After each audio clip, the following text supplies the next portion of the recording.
So, ito po ang ating mga inani from our farm. We have here zucchini.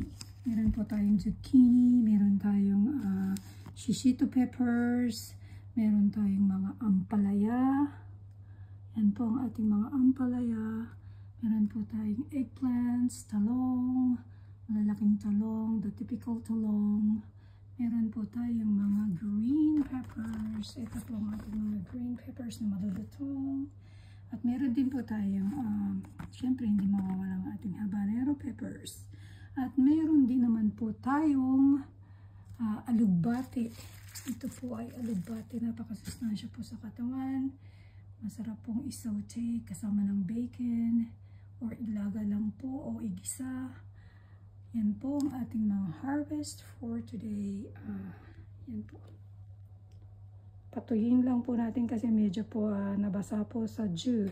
Sa hamog ng sa umaga po ay nahamugan po sila at medyo basa po sila. Kaya medyo patuyin lang po natin ng konti.